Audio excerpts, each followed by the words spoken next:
Zvono je jutros označilo početak školske godine u Maglaju.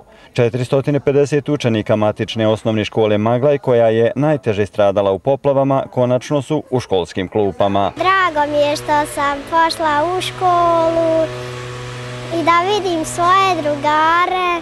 Iako radovi na sanaciji nisu u potpunosti završeni, nastava se odvija po redovnom nastavnom režimu sa školskim satima od 45 minuta. Nastava se odvija u 2 smjene.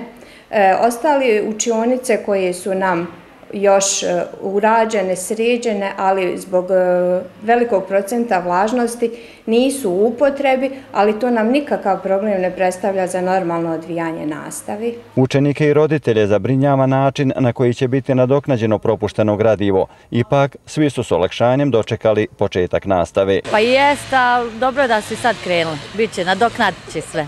Fini zanatski radovi u ovoj školi trebali bi biti završeni do kraja sedmice.